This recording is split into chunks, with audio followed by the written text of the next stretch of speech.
1. Adelante, magistrado. Buenas tardes a todos y a todas nuestros compañeros magistrados y señoras magistradas y a todo el personal de los tribunales administrativos del país, a los locales, al federal también, a todos los abogados, litigantes, jueces, magistrados y académicos que nos han seguido en este primer ciclo de conferencias que hoy concluye.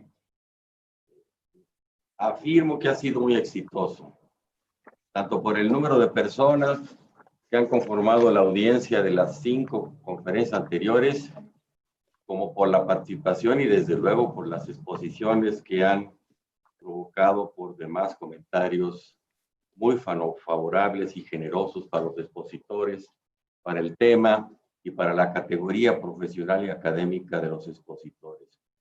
Y la de hoy, la 6ª conferencia, no le restará nada a ninguna, al contrario. El señor consejero de Estado de Colombia, don Guillermo Sánchez Luque, que ya nos acompaña aquí, está enlazado, nos hace el honor, nos hace el favor de venir a exponernos, a comentarnos, a describirnos cómo está el Consejo de Estado de Colombia, una reminiscencia hermosa de la justicia, del derecho público que data desde las primicias, desde el origen del Consejo de Estado francés que el entonces emperador Napoleón creó allá por el 1801, 1802.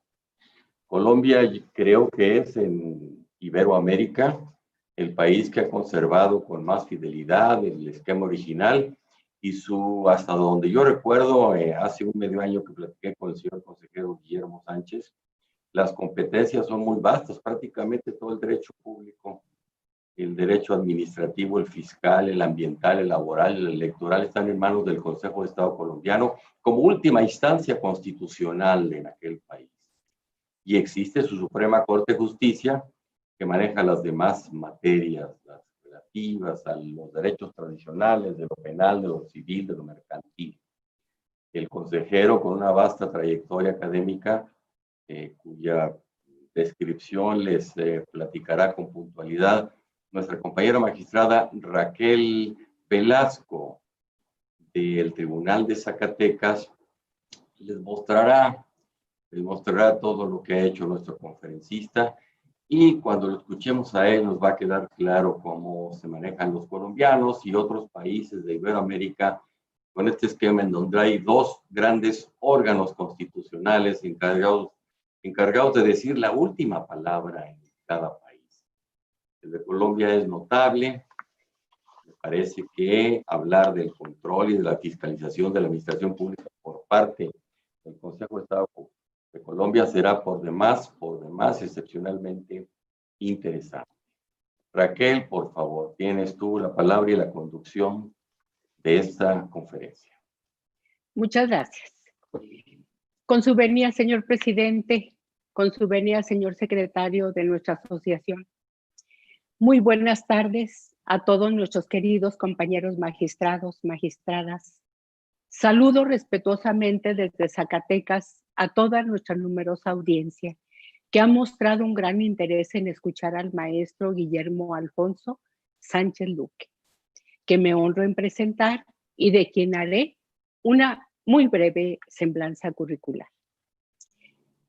Es originario de nuestra hermana República de Colombia. En cuanto a su perfil académico, recibió el título de abogado en el Colegio Mayor de la Universidad del Rosario. Cuenta con las especialidades en Derecho Administrativo, Derecho Constitucional y Ciencia Política. Respecto a su experiencia laboral, se ha desempeñado como director jurídico en la Superintendencia de Servicios Públicos. Ha sido abogado de la Corte Constitucional, asesor en la Legislatura de Colombia, profesor en la Universidad de Jurisprudencia del Colegio Mayor del Rosario, así como en la Universidad de Externado de Colombia. Docente de posgrado en la Universidad Javeriana y en la Universidad Nacional de Colombia. El día 21 de julio del 2015 resultó electo como magistrado y actualmente desempeña el cargo de presidente de la sección tercera del Consejo de Estado de Colombia. Pero, ¿qué es el Consejo de Estado de Colombia? De entrada, en lo personal, me impresionó gratamente darme cuenta que fue creado en 1817 por el libertador Simón Bolívar, inspirado en un modelo francés. Actualmente, según los datos que tenemos, es el Tribunal Supremo de la jurisdicción en lo contencioso administrativo. Actúa como cuerpo consultivo del Gobierno Nacional en asuntos de administración pública. Es el máximo juez de la administración pública y asesor del gobierno en temas de trascendencia. Nuestro ponente pertenece a la llamada sección tercera, y quién mejor que él para explicarnos a detalle cuál es la estructura, competencia y atribuciones del Consejo a efecto de que podamos hacer el correspondiente comparativo con México y así poder aprobar de sus experiencias y de sus buenas prácticas. La conferencia que hoy dictará se denomina Fiscalización y Control de la Administración Pública por el Consejo de Estado colombiano.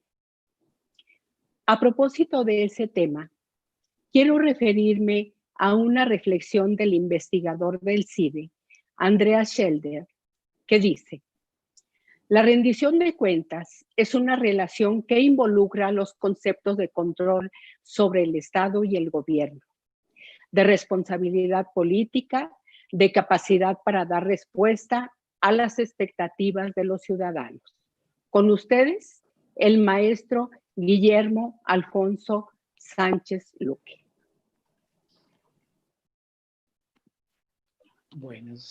Muy buenas tardes. Quiero agradecer a la Asociación de Magistrados de Tribunales de Justicia Administrativa de los Estados Unidos Mexicanos, particularmente a su presidente, el magistrado Robledo, por esta generosa invitación a compartir con ustedes estos próximos minutos para comentarles un poco la experiencia bicentenaria de la justicia contenciosa administrativa de este país hermano de Colombia. También quiero agradecer la generosa presentación de la magistrada Velasco, también integrante de esta prestigiosa asociación, y pues los buenos oficios del magistrado García Montañez, quien ha estado muy pendiente de toda esta programación.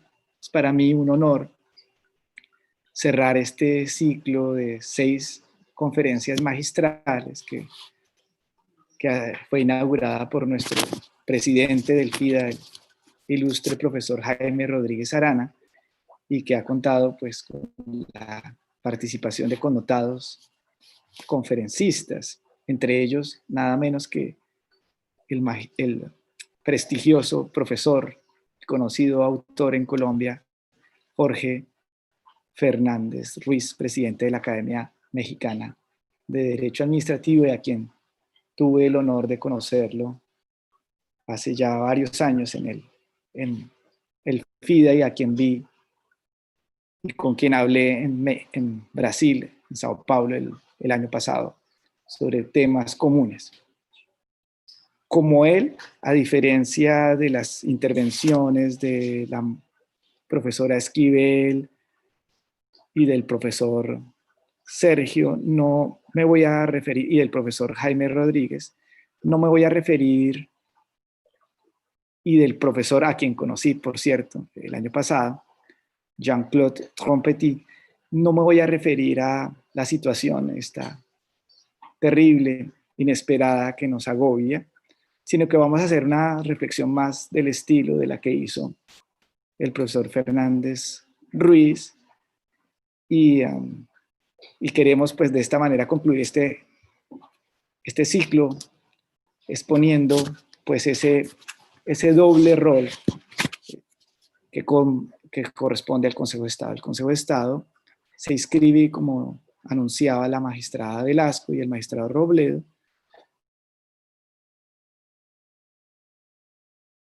dentro de una tradición afrancesada, según la cual pues cumple funciones que yo llamo de control previo, es decir, de un control anterior a la toma de las decisiones por parte de la administración, vía concepto, y un control posterior que viene o que tiene lugar vía judicial a través de los medios de control tradicionales. El Consejo de Estado, entonces, es una institución en el concierto nacional muy especial, muy diferente a las demás.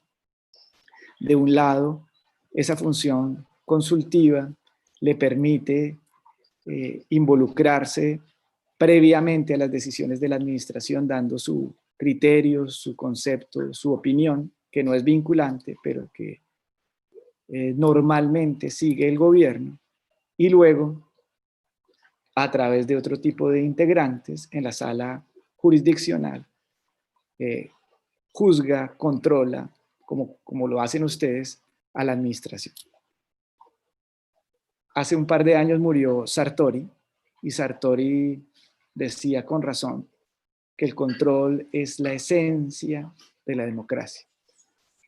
Un poder sin control, decía él en su obra que todos conocemos de ciencia política, no da origen a un Estado constitucional, sino que es todo lo contrario, su negación y su destrucción.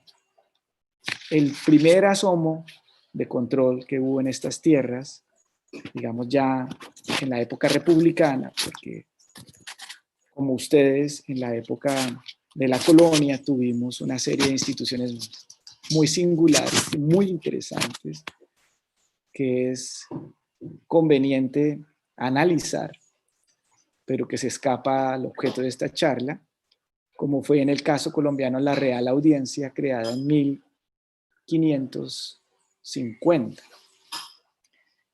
a juicio de un expresidente colombiano muy cercano a México, gran amigo de ese hermoso país, que vivió varios años allá, por cierto, y cuya obra en parte fue publicada en México por editoriales mexicanas. Es ahí, en ese año 1550, casi 3 siglos antes de nuestra independencia, donde está la carta de nacimiento de la República de Colombia. Ahí había una serie de instituciones muy interesantes que no es del caso analizar, pero ya dentro de la institucionalidad republicana, pues en Colombia se ha concebido esta bicentenaria institución para ejercer un rol moderador a la función administrativa.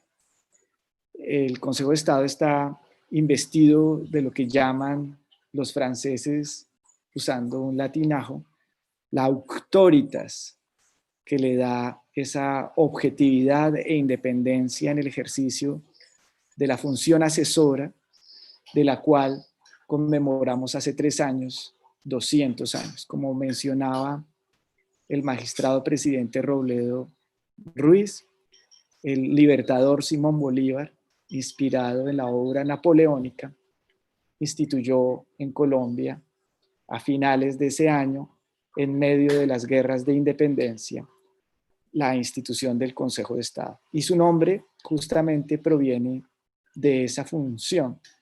Comenzó siendo justamente eso, un órgano de moderación, de consulta, en ausencia, por supuesto, de instituciones democráticas y liberales como hoy las concebimos. En cuanto a esta, digamos, función consultiva, les decía que nosotros cumplimos 200 años y la función jurisdiccional cumplió unos años antes, 100 años, porque fue, digamos, finalmente concebida en los términos como hoy la ejercemos en 1914. Entonces si se quiere, uno puede hacer un juego de palabras, hay un doble centenario, 200 años de órgano moderador del poder vía concepto y 200 años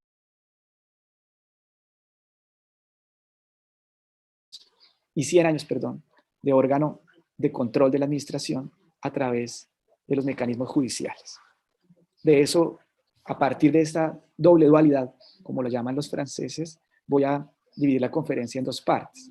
No sin antes responder la pregunta muy amable de la magistrada Velasco, en el sentido de afirmar que el Consejo de Estado tiene 5 secciones que hacen parte de la función jurisdiccional. El nombre está literalmente inspirado, si se quiere copiado, por el libertador de la organización del Consejo de Estado francés.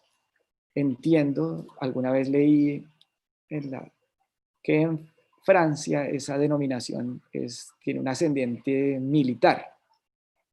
Nuestra Corte Suprema de Justicia, por el contrario, pues se divide en salas temáticas, penal, civil y laboral. La nuestra tiene esa nomenclatura, pero en el fondo es lo mismo. La sección segunda se ocupa de los asuntos laborales en general, de las vinculaciones legales y reglamentarias con la administración, los pleitos, digamos, las controversias que surgen entre los servidores públicos y la administración con ocasión de esa relación, y por supuesto también los pleitos pensionales. La sección tercera, de la que hago parte, se ocupa fundamentalmente de la responsabilidad civil del Estado, vía contratos y vía, digamos, hechos o omisiones, operaciones administrativas, o lo que llamaríamos tradicionalmente vía responsabilidad extracontractual. Tenemos otras competencias en asuntos petroleros, revisión de laudos arbitrales, las acciones de grupo, que son una suerte de acciones colectivas inspiradas en el derecho norteamericano, pero fundamentalmente nos ocupamos de eso. La sección cuarta es la sección de asuntos económicos, dedicada al control de la actividad tributaria del Estado colombiano. Nosotros, a diferencia de ustedes, somos un Estado unitario, luego el control se ejerce fundamentalmente con autoridades en el orden nacional, de rango, digamos, nacional, que están ubicadas en Bogotá, y se controla, por supuesto, las decisiones territoriales, pero sobre la base de una competencia muy reducida en materia tributaria de las entidades territoriales, en tanto ellas están subordinadas a las leyes nacionales. La sección quinta, finalmente, se ocupa de los asuntos electorales, lo que en otros países ejerce, digamos, los tribunales constitucionales. Aquí en Colombia, desde hace muchísimos años, esa competencia, desde los años 40 del siglo pasado, la ejerce el Consejo de Estado. La sección primera, a su vez, es una sección que se ocupa de los asuntos, digamos, residuales, es decir, de todo lo que no encaja en ninguna de las 4 situaciones anteriores, y esa sección, pues, en la práctica termina ocupándose de asuntos de derecho económico, derecho de la competencia, servicios públicos, marcas y patentes, entre otros muy interesantes asuntos. Estas 5 secciones están integradas por 27 miembros. La más numerosa de las secciones es la sección tercera, de la que hago parte, que tiene 9, y los demás oscilan entre 4 y 6 integrantes. El Consejo de Estado tiene, a su vez, otra sección, pero no se le llama así, otra sala, que es la sala de consulta y servicio civil, que es la que, digamos, realmente tiene los 200 años y que se encarga, como vamos a ver más adelante, de rendir conceptos. Es el, digamos, el órgano consultivo máximo del gobierno en asuntos, digamos, complejos que debe abordar la administración. Ha contribuido, aunque en menor grado, a la configuración del derecho nacional, como lo ha sido el Consejo de Estado francés, pero como vamos a ver en la exposición, quizás podría tener un rol aún mayor al que ha desempeñado con lujo de competencia. Rápidamente, pues hablemos de la función consultiva, ese sutil control previo durante dos siglos. siglos. Ahora, en honor a la verdad, pues estos 2 siglos no han sido, digamos, continuos, porque en algunas de las constituciones Colombia ha tenido a lo largo de estos 200 años, 200 años largos, 209, 10 años ya este año, de independencia, ha tenido 9 constituciones. 9 constituciones de ámbito, digamos, nacional. La última es la de 1991, que cumple el año entrante 30 años, y la primera, la Constitución de 1821, que también va a cumplir años y es un aniversario muy sobresaliente, porque son 200 años de constitucionalismo colombiano. Colombia adopta en esa Constitución, por cierto, el nombre de República de Colombia, lo que en los textos de historia, digamos con algo de imprecisión, llaman la Gran Colombia. En realidad ese nombre nunca existió, lo que existió fue Colombia, que era la reunión de la Capitanía General de Venezuela, el antiguo virreinato de la Nueva Granada y la Capitanía General de Quito. Se reunieron a instancias del Libertador y formaron una nación entre 1821 y 1830. Se volvió infortunadamente ese sueño bolivariano que, como todos sabemos, estuvo inspirado ampliamente en otro de los grandes próceres de América. Quizás no se le ha dado el reconocimiento que merece, que era el precursor Francisco de Miranda. Él tenía una idea incluso mucho más ambiciosa, porque su idea era que arrancase desde México hasta Chile esa unidad. El Libertador copió esa idea y la redujo, digamos, en términos más prácticos, quizás por las razones de vecindad, a estos 3 países. El Consejo de Estado, pues, no, a lo largo de estos 200 años hubo algunos experimentos constitucionales que lo eliminaron y hubo otros que le dieron otra denominación. No siempre se le denominó Consejo de Estado. En algunas ocasiones se llamó Consejo de Gobierno.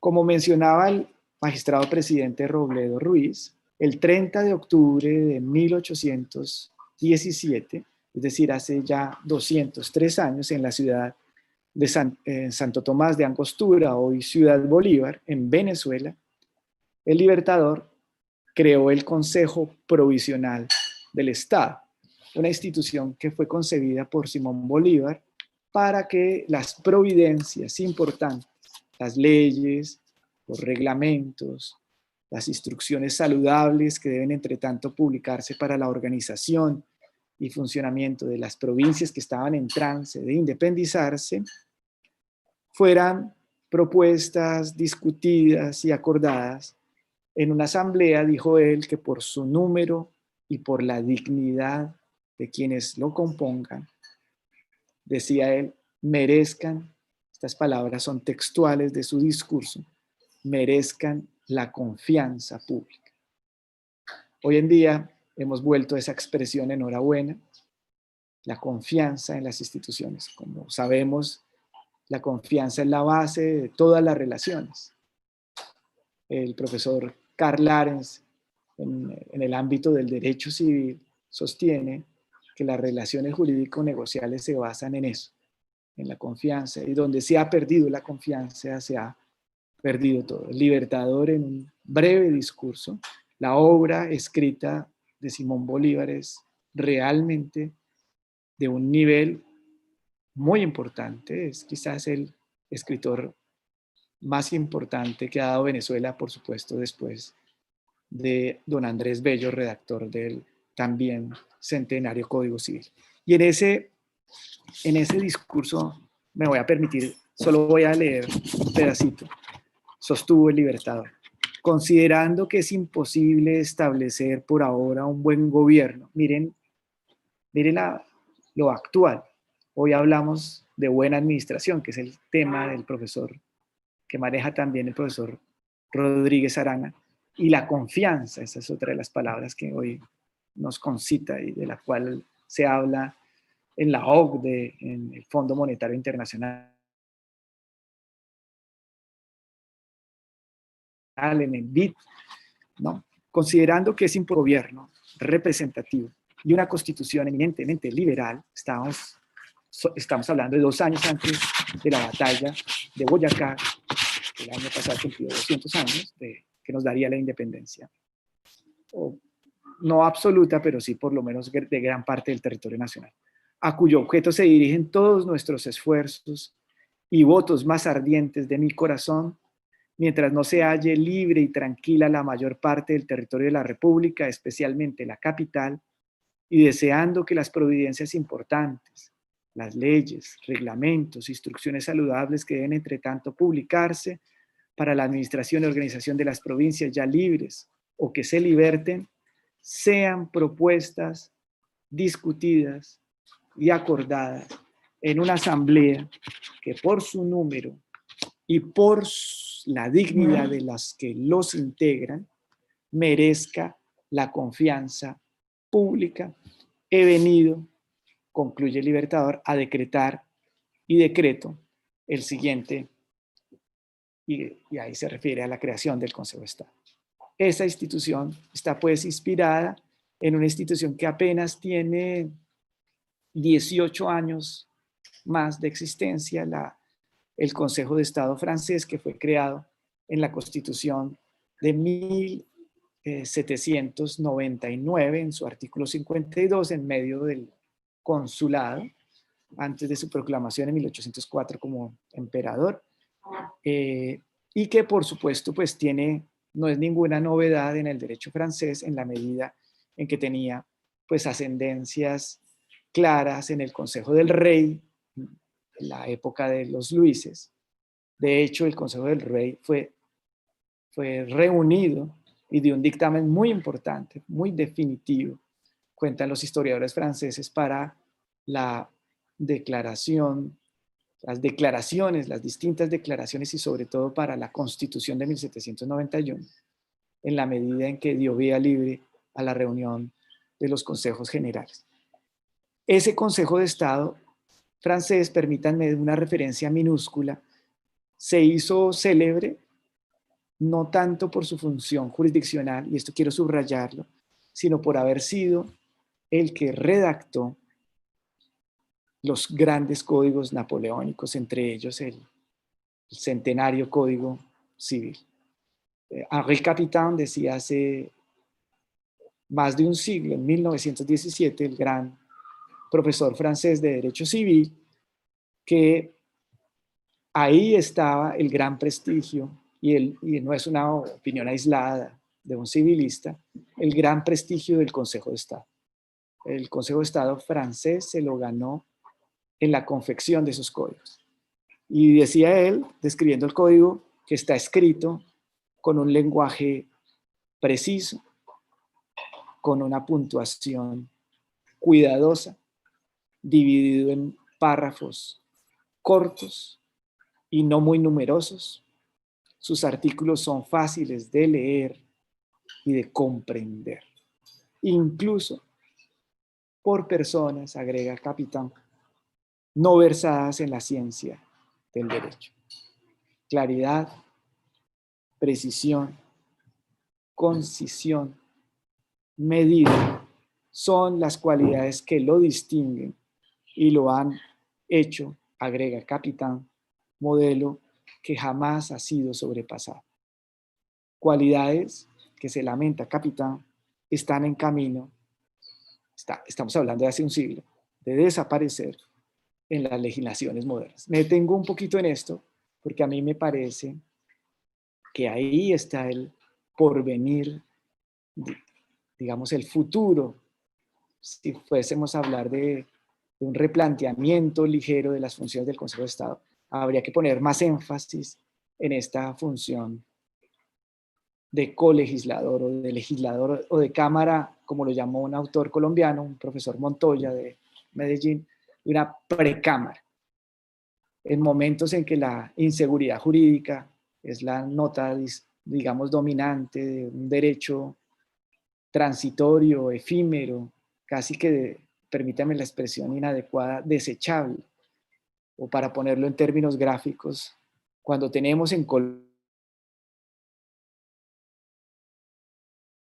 no sé, en México, códigos, empresas que se dedican a informarnos los cambios constantes normativos que se producen en nuestros países, de códigos de hojas intercambiables, qué bueno sería volver a un código como a la redacción de códigos como el Código Civil, que tienen esa nota distintiva. Bien, entonces en Francia nace así, Bolívar se inspira en esa decisión, aunque pues voy a pasar rápidamente, hay quienes afirman que incluso, y sería injusto no decirlo, pudo haber tenido antecedentes previos al Libertador. Algunos afirman que el artículo 3 del título 5 de la Constitución de Cundinamarca fue, pues es el nombre del departamento, lo que vendría a ser un estado allá en México. Hoy es un departamento muy importante donde está ubicada Bogotá, pero pues es importante señalar que fue el primer nombre que tuvimos. Un nombre, según entiendo, quechua, que nos dieron los incas, porque los incas alcanzaron a llegar al sur de nuestro país, y que significa literalmente tierra del cóndor, Cundinamarca, tierra del cóndor. Pues nuestra primera constitución fue la Constitución de 1811, que es, por cierto, la primera constitución iberoamericana.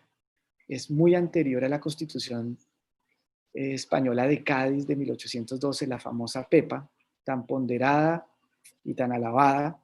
La Constitución que redactaron en mi universidad, en el Colegio Mayor de Nuestra Señora del Rosario, don Jorge Tadeo Lozano y Luis Eduardo Azuola, es la Constitución más vieja escrita, para ponerlo en términos así, en español.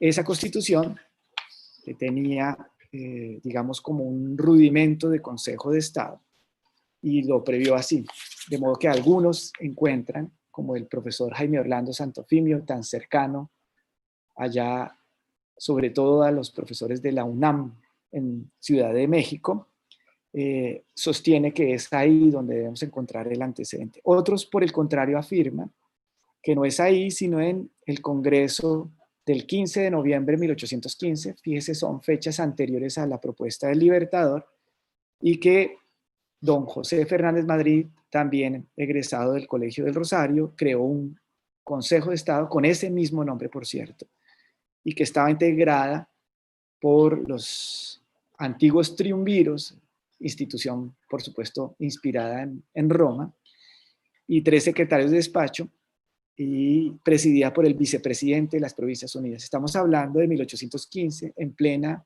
época de la Reconquista española. Todos ellos morirían en el cadalso cuando las tropas del pacificador Pablo Morillo llegaron a la capital. Siempre me ha sorprendido la forma pacífica o relativamente pacífica en cómo se desencadenó el proceso de independencia mexicano. Siempre me ha llamado mucho la atención.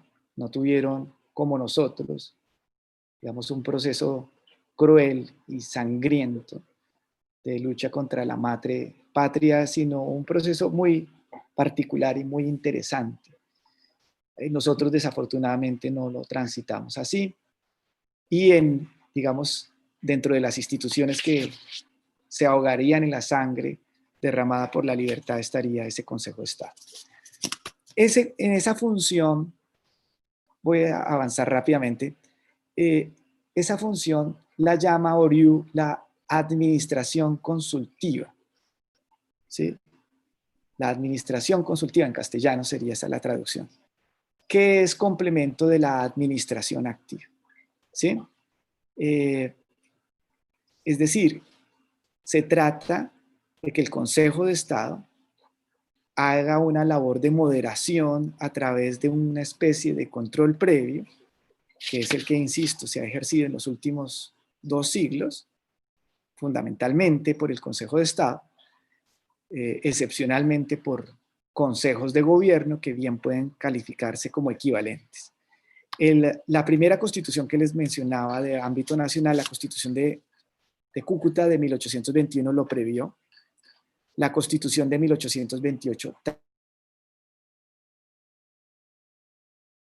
también lo previó. En esta última, no puedo pasar sin mencionarlo de paso, el célebre profesor venezolano, mártir de la democracia venezolana, exiliado en Nueva York, perseguido por el régimen opresor de Maduro y de Chávez, en un discurso pronunciado en Bogotá con motivo del Bicentenario, afirmó que es allí, en esa constitución de 1828, de la dictadura de Bolívar, donde se encuentra realmente el origen. Es decir, como pueden darse cuenta, más allá de la fecha exacta, si es 1817, si fue 1811, si fue 1815 o finalmente si es 1828, estamos hablando claramente de la institución más vieja republicana que tiene el país.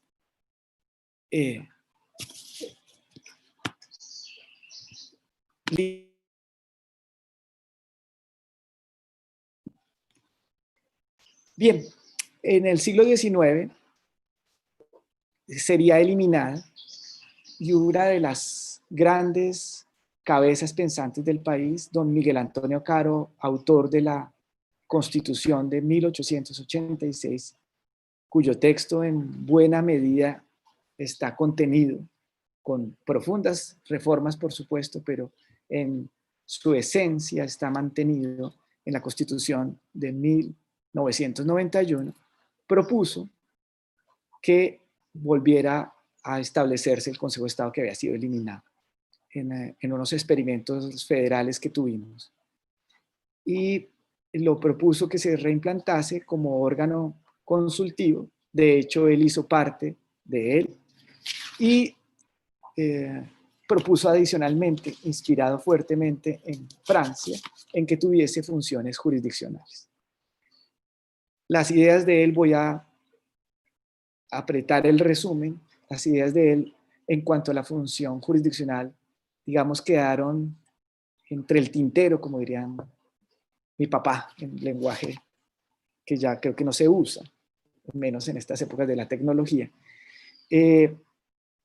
Hubo unos esfuerzos entre los años 4 y 5, que no es aquí el caso mencionar, para que finalmente en 1913 y en 1914, en una reforma constitucional, se reimplantase el Consejo de Estado, ya no solo como órgano consultivo de decisiones y de materias propias de la administración, entre ellas proyectos de ley, sino que aparece también como un órgano de revisión de la actividad de la administración como órgano jurisdiccional. ¿Qué podemos mencionar así rápidamente como ejemplos de ese rol moderador de la función consultiva y su aporte republicano? Aparte de varios códigos, que voy a mencionar más adelante, podemos mencionar que se les solicitaron conceptos en el siglo XIX muy importantes. Por ejemplo, el general Joaquín Mosquera, a mediados del siglo XIX, en 1830, en medio de una crisis política de enorme gravedad, renunció a la presidencia. Y el Consejo de Estado conceptuó que no había lugar a aceptarle esa renuncia, dadas las condiciones políticas tan delicadas. En situación similar, unos rebeldes a Bolívar, digamos, liderados en Colombia por Urdaneta, que llevaron al traste el proceso de la llamada Gran Colombia, de la unión entre estos tres países, tomaron el poder abruptamente, hicieron varios nombramientos. Quiero llamar la atención sobre las palabras que utilizó el Consejo de Estado. El Consejo de Estado estimó que era nulo ese nombramiento que había hecho el dictador Urdaneta, porque, comillas, era un intruso y porque, comillas, era una clara ilegalidad dijo, porque es ley escrita y no opinión particular, agregó el Consejo de Estado, la única pauta que debe conducir al Ejecutivo por el estrecho pero seguro camino de la rectitud. Entonces ya vemos ahí cómo el papel de moderación no solo se ve en el control judicial, en esa opinión consultiva, además muy valiente. No vamos a caer aquí en la anécdota, varias de esos conceptos fueron los que desencadenaron que fuese eliminado. Uno de ellos, por ejemplo, en medio de una guerra civil, el siglo XIX estuvo signado en Colombia por una cantidad de conflictos intestinos, pues en medio de una guerra civil el Consejo de Estado se negó a aprobar unos créditos suplementarios del gobierno y alguien que había sido integrante del Consejo de Estado, por cierto, miembro activo, José Ignacio de Márquez, ya como presidente, no le gustó la situación y cerró el Consejo de Estado. Entonces ha sido una historia en la que esa función consultiva ha sido ejercida incluso a riesgo de la vida de sus integrantes. Restablecida, el Consejo de Estado en la Constitución del 86, se pronunció sobre temas, voy a decirlo rápidamente, muy interesantes, que hoy nos parecen sencillos, pero que estamos hablando del siglo XIX. Un ciudadano, dijo el Consejo de Estado, no pierde su nacionalidad por una ley posterior. Piensen ustedes que las leyes se utilizaban como un mecanismo de vindicta de los vencedores en las constantes guerras civiles. El Consejo de Estado dice, por ahí no es la cosa. El Consejo de Estado, por cierto, también ya en el siglo XX, perfiló las diferencias. Esto nos suena hoy sencillo, pero pensemos en que estamos hablando de un derecho administrativo naciente, porque nacerá a finales del siglo XIX, pero realmente fructificará en el siglo XX. Ya perfiló las diferencias entre personas jurídicas de derecho público y las personas jurídicas de derecho privado, en un concepto que rindió a Pedronel Ospina.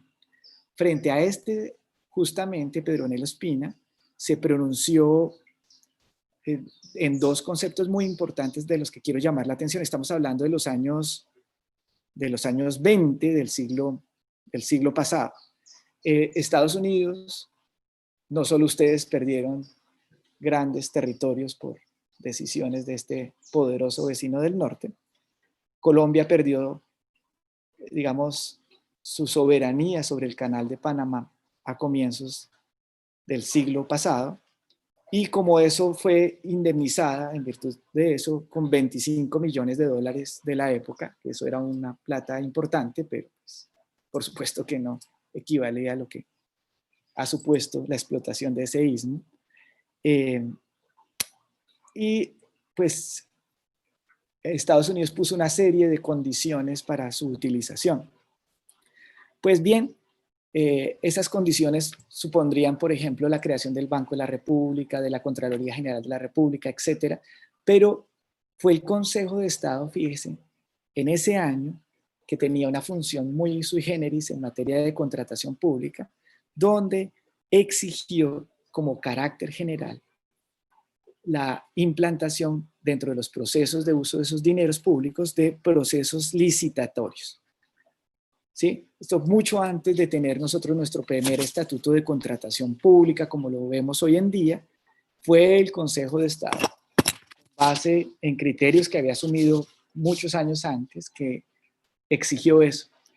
También podemos hablar como en los años 40 se pronunció sobre la industria bancaria como servicio público, por supuesto fuertemente influido por la Escuela Realista de Burdeos, y como era vía concepto, había que manejar prudentemente, le dijo al presidente, una situación porque el perjuicio colectivo, dijo, que sobrevendría de la cesación de trabajo en los bancos sería de enormes y graves consecuencias para la economía. Rol de moderación. Antes de que tuviéramos las grandes reformas administrativas, ¿sí? Después de despedida la primera de ellas, que fue en los años 50, pero sobre todo antes de una muy importante en Colombia en la que participó, yo creo que ustedes lo han oído mencionar, un gran amigo del profesor Fernández Ruiz, el profesor Jaime Vidal Perdomo, gran administrativista colombiano, quien estuvo ahí como secretario jurídico de la presidencia. Antes de eso, el Consejo de Estado ya había definido los alcances de la autonomía administrativa y la finalidad de los establecimientos públicos, que como todos sabemos es la figura emblemática de la organización administrativa. Y se refirió a una institución muy importante, Puertos de Colombia, que desafortunadamente años después tuvo que ser liquidada. Seguimos, antes del 91 se pronunció sobre la primera elección de alcaldes, diciendo que los miembros del Congreso de la República no podrían ser candidatos. Se pronunció sobre la disolución del Congreso en el proceso de la Asamblea Nacional Constituyente de 1991. Se pronunció sobre la caducidad que se iba a decretar en unos contratos, digamos, muy importantes, de unas cuantías enormes, y dijo que solo era posible conciliar las controversias de responsabilidad contractual, todo esto vía concepto, y extra contractual, siempre que no hubiera actos administrativos de por medio. Este ha sido, digamos, un criterio que, por cierto, ha influido enormemente en la configuración de la jurisprudencia del Consejo de Estado. De manera, digamos, muy, digamos, premonitoria, discutible, por supuesto, pero premonitoria de toda esta tendencia de convencionalidad, el Consejo de Estado se pronunció sobre el valor jurídico de las recomendaciones de la Comisión Interamericana de Derechos Humanos, y lo hizo en los años 90, y habló de una supremacía sobre el derecho nacional, como anticipándose al tema hoy tan de moda del control de convencionalidad, en el que el presidente de la Corte Interamericana, el profesor MacGregor, ilustre jurista mexicano, ha jugado un papel tan determinante. Y ya más recientemente, ya en vigencia de la Constitución del 91, se ha pronunciado sobre temas muy importantes que quizás, digamos, para México no lo suenen, pero en Colombia sí lo fueron. El tercer canal, por supuesto, claro que sí lo deben conocer, la desmovilización de grupos paramilitares, el proceso de paz, en fin, el Consejo de Estado ha jugado a lo largo de estos 2 siglos un rol moderador muy importante a través de esa función. Quería finalizar esta primera parte y paso ya rápidamente a la segunda, diciendo que el Consejo de Estado participó en la redacción de muchos códigos a finales del siglo anterior: el Código Penal, el Código de Procedimiento Civil, la Ley de Ferrocarriles, las leyes generales de instrucción, todo esto a finales del siglo XIX y comienzos del siglo XX. Más recientemente, en el segundo Código Contencioso Administrativo que tuvimos, que quizás el más, digamos, sobresaliente de todos, la Ley 167 del 41, fue enteramente hecha en el Consejo de Estado por miembros digamos, del equivalente a lo que hoy llamamos la sala de consulta.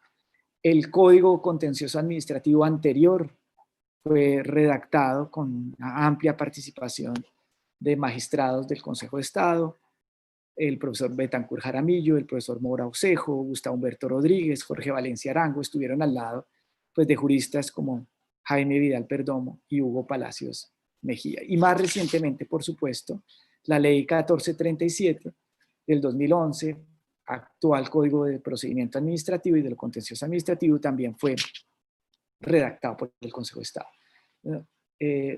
Por último, quisiera mencionar el rol importante que tuvo el Consejo de Estado en la confección de la Constitución del 91.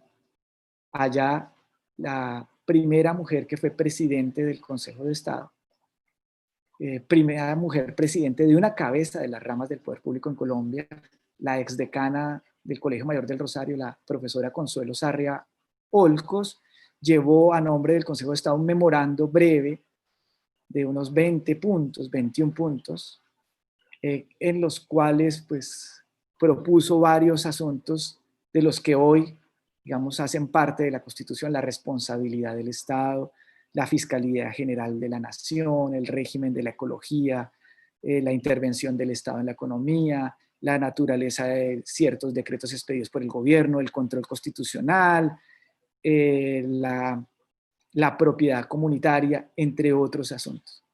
De modo que el rol del Consejo de Estado en esa función me parece que es un rol determinante y me parece que en momentos, insisto, en que hay tanta incertidumbre en materia jurídica, quizás en Colombia deberíamos caminar más hacia una labor moderadora del poder previa, con anterioridad a la expedición de las normas y no tanto posterior a ella, en esa función que, insisto, algún experto llamó de precámara. En cuanto al control jurisdiccional, como les mencioné, pues no hay asunto que no escape al control de la administración. No tuvimos, por supuesto, cuando nació el Consejo de Estado, un elemento tan valioso y tan importante como el recurso de amparo que ustedes han tenido, que tienen mucho que enseñarnos a todos todavía. Y quizás por ello, la Constitución del 91, en una suerte de originalismo, digamos, semántico, digamos, de uso del lenguaje, lo llamó acción de tutela, pero que pues tiene, por supuesto, su inspiración en México. Quizás eso, digamos, era lo que le faltaba a la institucionalidad colombiana y por eso ha tenido un singular desarrollo en los últimos 30 años en Colombia. Con excesos, por supuesto, pero con grandes aciertos y sobre todo como un mecanismo más de protección de los ciudadanos. Como juez administrativo, les decía, nace ya definitivamente en 1914, ¿sí? Y nace justamente en una época, en un gobierno muy especial. Quiero llamar la atención sobre eso. El autor, digamos, del resurgir del Consejo de Estado es un gran presidente de Colombia que se llamó Carlos C. Restrepo. Carlos C. Restrepo fue un presidente, digamos, como de unidad de partidos. Liberales y conservadores dejaron de entrar en contienda y se sentaron a redactar una nueva constitución, que saldría en una constituyente del año 10. En esa constitución resurge el Consejo de Estado como órgano moderador del Estado. Pero quiero llamar la atención porque en esa misma constitución podríamos hacer paralelos con México, bien interesantes, porque hay también en México un momento político, me parece muy similar en esas décadas. Este presidente utiliza digamos, el poder y el respaldo democrático que tiene para repacificar el país. Y crea, al lado del Consejo de Estado y de la jurisdicción contenciosa, la acción pública de inconstitucionalidad. O sea, el control constitucional, es decir, el control al Estado surge en esa reforma de manera muy sobresaliente. Controla la ley, Corte Suprema, hoy Corte Constitucional, controla la administración, jurisdicción administrativa, a cuya cabeza el Tribunal Supremo del Consejo de Estado. Pero además, tuvo otras medidas muy interesantes, pues que no es del caso aquí analizar, pero que es importante mencionar. Eliminó la pena de muerte y eliminó la vicepresidencia, que había sido un factor de disolución del poder y de grandes inestabilidades. Fue entonces un presidente con una visión de conjunto, de pacificación del país y de entender cómo el derecho puede ser un instrumento para lograr la concordia entre los colombianos. El discurso de él de promulgación de este acto reformatorio en el cual resurge el Consejo de Estado es un discurso histórico y muy bello. Ahí habla de el único documento nacional es la Constitución. Y por eso nosotros hablamos, yo lamento mucho que ahora se hable en Colombia más de constitución política, por la nomenclatura que adoptó el texto del 91. Yo sigo en mis decisiones judiciales y en mis escritos hablando de la Constitución Nacional. Quizás porque me retumban en la cabeza las palabras del presidente Restrepo. Es el único documento, esa Constitución, que está por encima de las disquisiciones partidistas, de las peleas intestinas entre liberales y conservadores, que eran los dos grandes partidos de la época. Nacional. Esa expresión nacional es muy importante y quizás a veces solamente lo asociamos con el carácter unitario del país. Pues bien, a lo largo de este siglo, y voy a ahora sí apurar el paso, pues porque se me fue en la introducción de la función que me llama tanto la atención de consultiva, aunque yo no haga parte de esa sección. Uno podría, vamos a mencionar aquí solamente una serie de episodios, voy a mencionar quizás los más conocidos. Reconstruir la historia del país a partir de la violencia del país del último siglo, a partir, infortunadamente hay que decirlo, de la rica creación pretoriana. Y podríamos hablar de fallos históricos de la Guerra de los 1000 días. La Guerra de los 1000 días fue una confrontación bélica espantosa que dejó más de 100.000 muertos en Colombia, que supuso en la batalla de Palo Negro en Santander el enfrentamiento bélico más sangriento de toda la historia del país. Liberales y conservadores no dieron tregua. En medio de esa situación se expide, cuando termina todo este proceso, por cierto, por digamos, el carácter grandioso y futurista de alguien que debió haber sido presidente de Colombia, el ilustre rosarista Rafael Uribe Uribe, que fue asesinado en las escalas del Capitolio Nacional, muy parecido como a la muerte de Julio César, y permítanme la comparación un poco desproporcionada, por dos copartidarios de él, dos liberales que lo acusaron de traicionar a su partido por haber negociado la paz de Wisconsin, que puso fin a esa guerra fratricida. Pues él justamente es uno de los padres, quizás el más connotado del Consejo de Estado. Y él llegó a afirmar: la mejor garantía de los derechos de los ciudadanos es la jurisdicción administrativa. Infortunadamente lo asesinaron y no pudo ver los frutos. Él, curiosamente, es todo como un símbolo. El primero, digamos, de los pasos importantes de la consolidación del Consejo de Estado será dado por él justamente.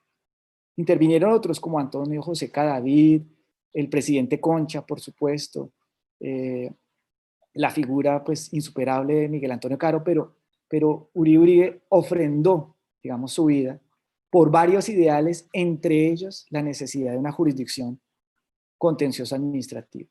El profesor Rubio Llorente, fallecido hace unos años, uno de los grandes constitucionalistas españoles, decía en clase que España, a pesar de no haber tenido recurso de amparo durante muchos años y solo a partir de esta Constitución que está cumpliendo, por cierto, por estos días 40 años, no es que estuviera huérfana de protección de los derechos. Y lo dijo cuando era recién salido del Tribunal Constitucional, fue mi profesor en el año 94-95 en España, y decía: la defensa de los derechos la ha hecho el Tribunal Supremo en su sala contencioso administrativo. Es curioso que alguien que estuviese en el Tribunal Constitucional reconociera eso. En Colombia a veces lo olvidamos y a veces se cree que el recurso de amparo o la tutela nuestra es, digamos, como una innovación muy importante, muy sobresaliente, insisto, inspirada en el derecho mexicano, pero también en el derecho alemán y en el derecho español, pero ello no obsta a que antes de esta institución tuviésemos mecanismos de garantía de los derechos. Entonces, el primero, curiosamente, de los fallos que encontramos, yo voy a compartir con el magistrado García o con el magistrado Robledo, que tengo sus contactos, un par de publicaciones. Es una pena no podérselas entregar en estos momentos personalmente, pero vamos a tratar de enviarles los enlaces de unos libros que dan cuenta de los fallos que voy a mencionar, de las situaciones que ya mencioné y que voy a mencionar a continuación. Rápidamente, entonces la guerra de los 1000 días hubo fallo del Consejo de Estado, por cierto, a favor de unos extranjeros, curiosamente, que se vieron comprometidos sus derechos por escaramuzas entre las tropas del gobierno y las tropas de la subversión de la época. También se pronunció el Consejo de Estado con ocasión de la violencia partidista que tuvo lugar sobre todo en los años 40 y que se agudizó con la muerte de Jorge Eliezer Gaitán. En medio de esa violencia se tuvieron que tomar medidas muy drásticas, muy severas, que hoy quizás nos parecen inconcebibles, de censura a la prensa y de limitación de los diarios, y el Consejo de Estado tuvo oportunidad de pronunciarse en un histórico fallo del 29 de julio del 47, donde por primera vez, por cierto, aplicó la teoría francesa del daño especial, de la ruptura del equilibrio ante las cargas públicas. También se pronunció en otro episodio, digamos, sangriento de nuestra historia, la dictadura de Rojas Pinilla, el único gobierno militar que tuvimos en el siglo XX, durante 4 años, perdón. En el recién instalado al año siguiente hubo una matanza de estudiantes de la Universidad Nacional, una universidad creada por el presidente López Pumarejo a inspiración de la Universidad Autónoma de México, por supuesto, con las dimensiones de un modesto país suramericano, pero fuertemente inspirada en ese referente mexicano. Esos estudiantes, todos inquietos, por supuesto, de universidad pública, fueron asesinados vilmente por las tropas del gobierno, y el Consejo de Estado dijo en un histórico pronunciamiento lo siguiente: ante una manifestación vociferante y agresiva, si se quiere, ¿puede justificarse el empleo de armas de guerra sobre pretexto de disolverla? ¿Puede hablarse de proporcionalidad? Este es un fallo de los años 60. Todavía no estaba de moda el constitucionalismo alemán y Robert Alexy y sus juicios de proporcionalidad, y con enorme sentido común, quizás inspirados en el Estagirita, porque estos eran magistrados muy versados, los magistrados del Consejo de Estado en otras épocas, se pronunció sobre eso. Hay otra situación de la misma época, la explosión de Cali. Cali es una ciudad, la tercera ciudad más importante del país, que perdió su centro histórico en un infortunado, la historia se encargó de decirlo, accidente. Explotó un carro militar cerca de unas ferrocarriles, pero voló pues manzanas completas del centro histórico de Cali. Por eso Cali hoy poco conserva de su pasado colonial. Y a raíz de eso, pues vinieron, una situación que supuso la expedición de una ley del Estado, la ley 179 del 59, para indemnizar las víctimas, pero en algunos casos se negó a hacerlo y los casos llegaron al Consejo de Estado. La caída de ese mismo dictador supuso pronunciamiento del Consejo de Estado, la muerte de un personaje, hasta curioso, hay libros escritos sobre él, de la violencia partidista, Efraín González, una persecución casi que cinematográfica, ¿no? 1.200 hombres del ejército sitiaron una casa y prácticamente la destruyeron. Finalmente lograron dar la muerte de este personaje tan particular que se les había fugado tantas veces, y eso supuso pues una condena, por supuesto, a la nación por esta situación.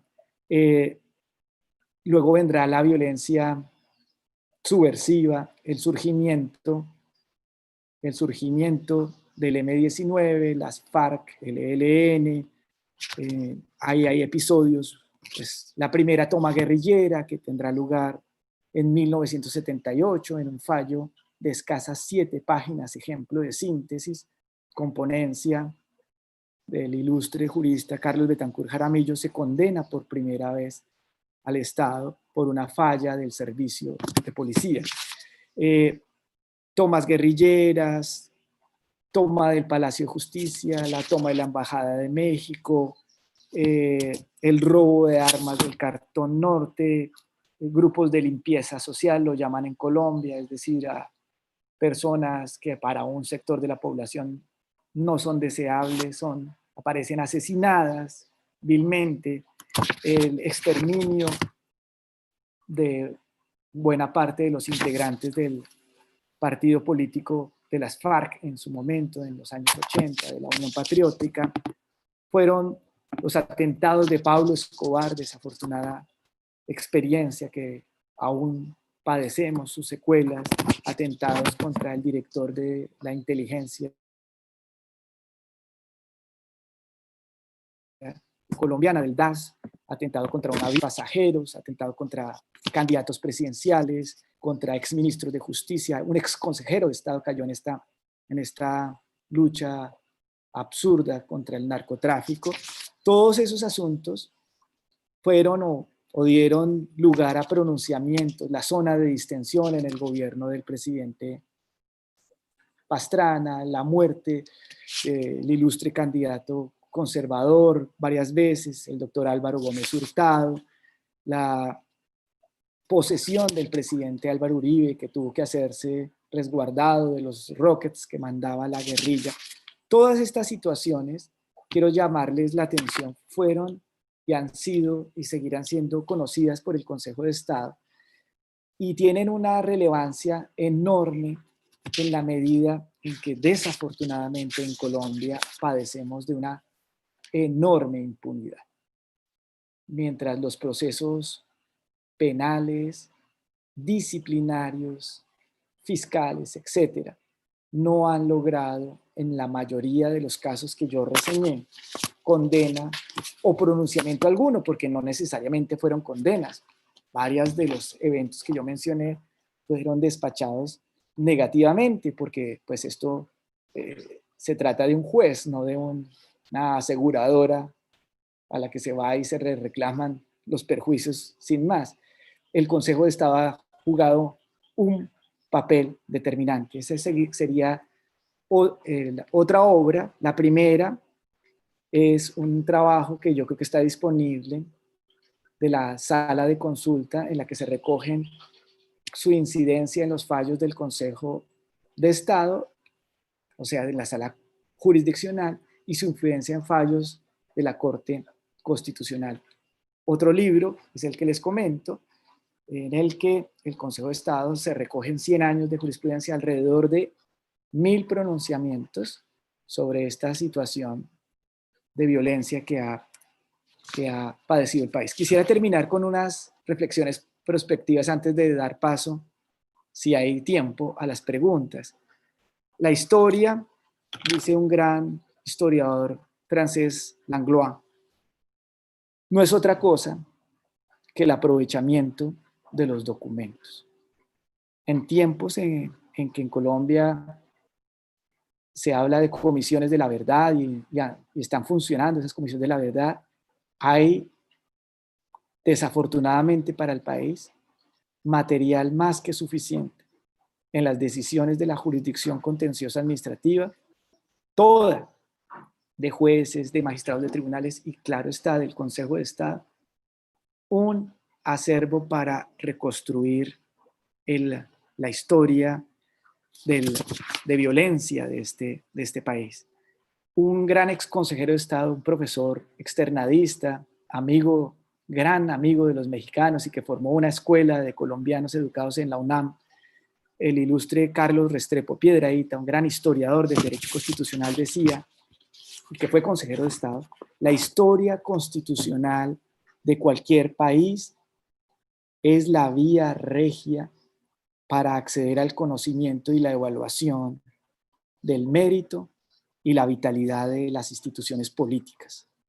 La vitalidad y el mérito, yo agrego, del Consejo de Estado, 2 veces centenario, están de sobra acreditadas. Por supuesto que nos hemos equivocado. por supuesto que habrá decisiones controversiales, habrá incluso errores, pero como en toda institución, lo más importante es que ha sabido guardar esa confianza que pensó el Libertador. La autoridad no puede salirse de los cauces de la Constitución y de la ley. Eso es lo que hemos tratado de hacer a lo largo de estos 200 años. Asegurar que el Consejo de Estado le permita, o previo a la adopción de medidas o después de ellas, permitirle adoptar mejores medidas a la administración. Quisiera concluir citando a un gran ex consejero de Estado, el doctor César Hoyos, de la sala de consulta, por cierto, quien en una charla que tuvimos telefónica hace ya casi 5 años, me dijo lo siguiente: un pueblo sin memoria es como un árbol sin... en Colombia estamos en mora de hacer este ejercicio que, con la generosidad de ustedes y del presidente Robledo Ruiz sobre todo, hemos podido compartir pues esa experiencia 2 veces centenaria de una institución que ha querido siempre acertar, apegada a la ley, a la Constitución, a los tratados internacionales, consciente de su rol delicado de ser controladora de la administración. Podríamos concluir con una frase del profesor español Tomás Ramón Fernández, perdón. Tomás Ramón Fernández decía: juzgar a la administración contribuye a administrar mejor. Muchísimas gracias.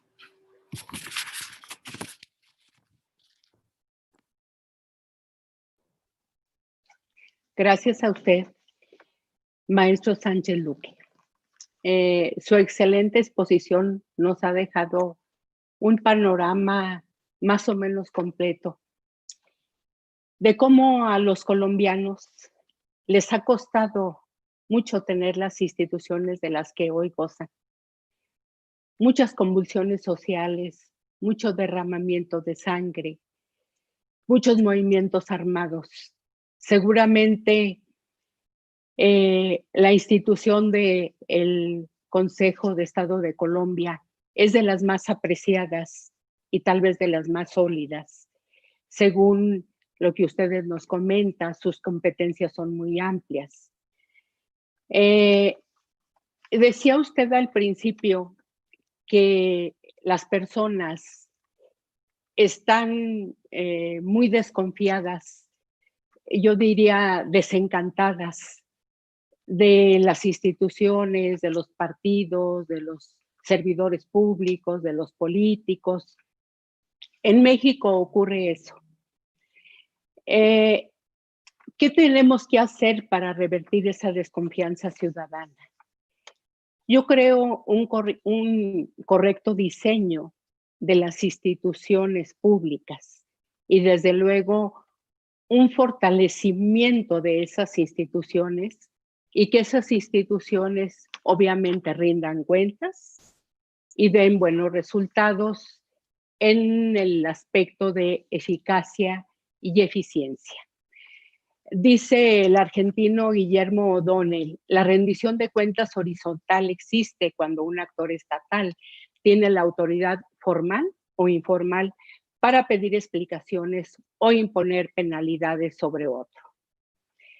Es tarea entonces de nosotros que pertenecemos a las instituciones revertir esa desconfianza que tienen los ciudadanos, abonando como ahorita, enriqueciéndonos con los conocimientos que nos lleven a tener unas instituciones eficaces y eficientes.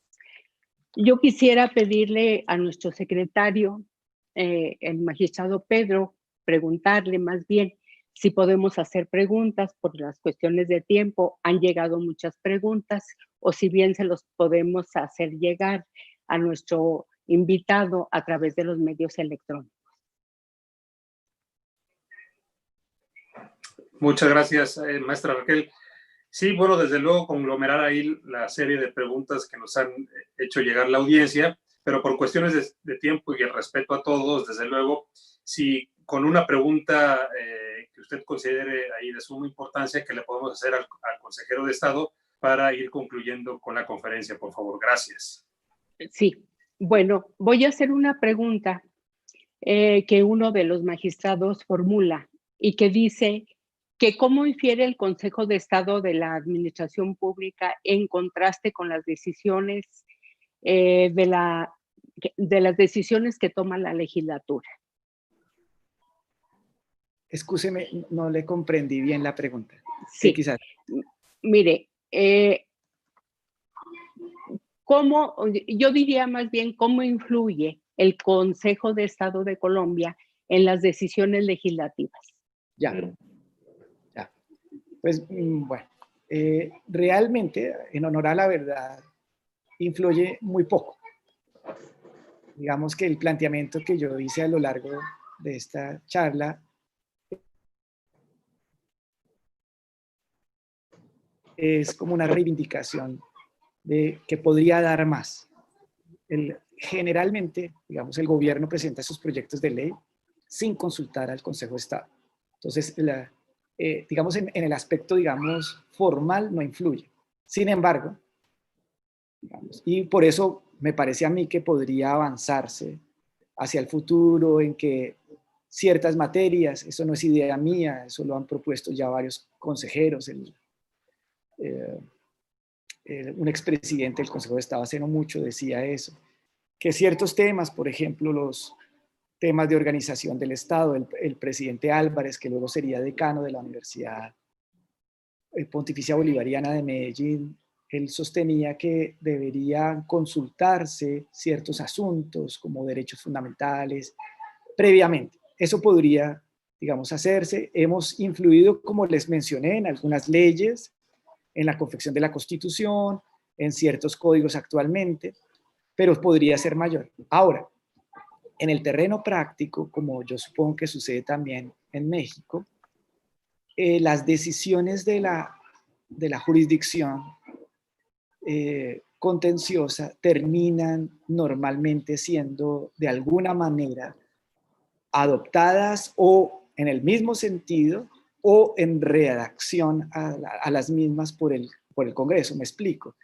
El derecho administrativo, alguna vez le oí a un profesor en la facultad, yo aún sin terminar los estudios, estábamos entrando al claustro, recuerdo ahí en la plazoleta del Rosario, frente a la estatua del fundador de la ciudad, Gonzalo Jiménez de Quesada. Él me dijo lo siguiente y nunca se me olvidó, y solo con el tiempo vine a adquirir la dimensión de ello. El derecho administrativo siempre, la jurisdicción va un paso adelante que la legislación. Y digamos que en eso sí se pueden ver muchos ejemplos de influencias, muchas de ellas positivas.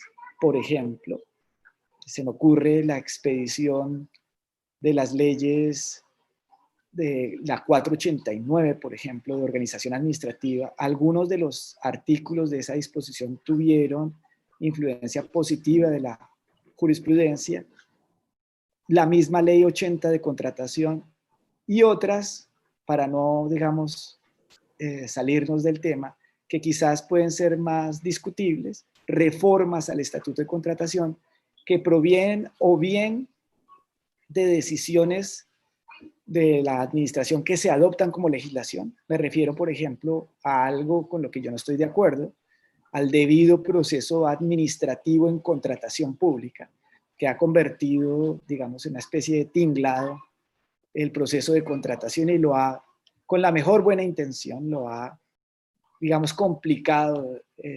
Eso ha sido en buena medida desarrollo legal de decisiones del Consejo de Estado. Y otras que vienen, por ejemplo, como reacción a fallos que también han generado cierta polémica. Les hablo todavía en el tema contractual de una ley que estableció que las multas son una manifestación del poder exorbitante o excepcional o inusual en el derecho común, que a mi juicio, digamos, es bastante discutible. Entonces, la influencia, digamos, implícita, siempre va a estar presente. Ahora, retomando su observación sobre la transparencia, quiero, en honor a la verdad, decir que la primera institución en Colombia de la rama judicial que se ocupó de esos temas fue el Consejo de Estado. Y en ese sentido, las prácticas que hoy están en leyes de la República provienen de prácticas que hemos venido adoptando desde hace unos 4 o 5 años en el Consejo de Estado: rendición de cuentas, informes, declaraciones de renta en medios electrónicos y demás para difusión de las personas. De alguna manera es el comportamiento mismo del Consejo de Estado el que ha suscitado digamos, el pronunciamiento legislativo posterior.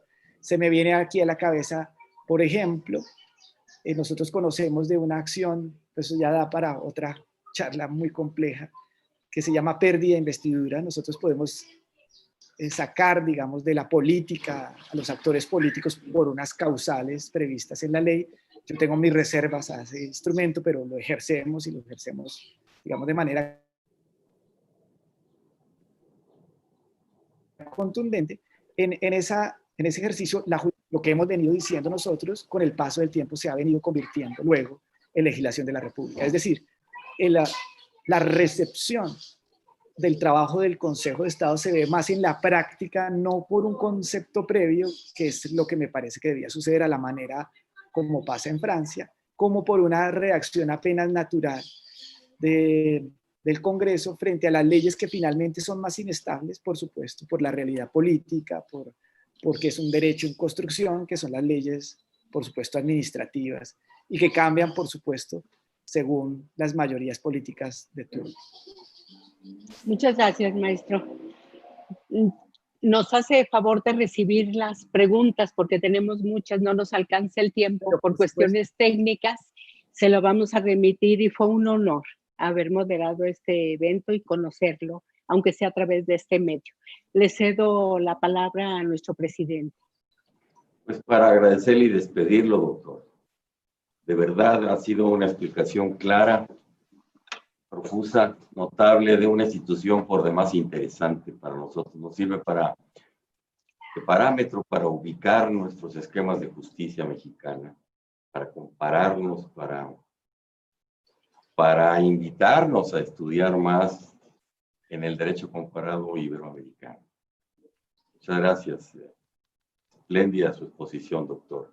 Y le reitero, le refrendo nuestra invitación para que nos acompañe personalmente, físicamente, cuando se pueda. Ahora sí que cuando nos deje. Muchas gracias, muchísimas gracias, de verdad, doctor. La gratitud es mía y Dios mediante, decía papá. Muy bien, espero que sea pronto. Y un saludo de despedida de este ciclo de conferencia a todos nuestros compañeros, compañeras, asociados y a toda la demás audiencia. Pronto tendremos información puntual sobre lo que sigue por este medio, que es un recurso muy importante que nos queda en estas circunstancias tan extremas, extraordinarias, de semiparálisis de la vida a la que estábamos acostumbrados a llamar normal. Y pues bien, todas las conferencias, Pedro García Magistrado, están a disposición de todo el público en nuestra página, y la información adicional sobre preguntas y respuestas que nuestros conferencistas nos han hecho el favor de atender. Muchas gracias a todos. Muy buenas tardes.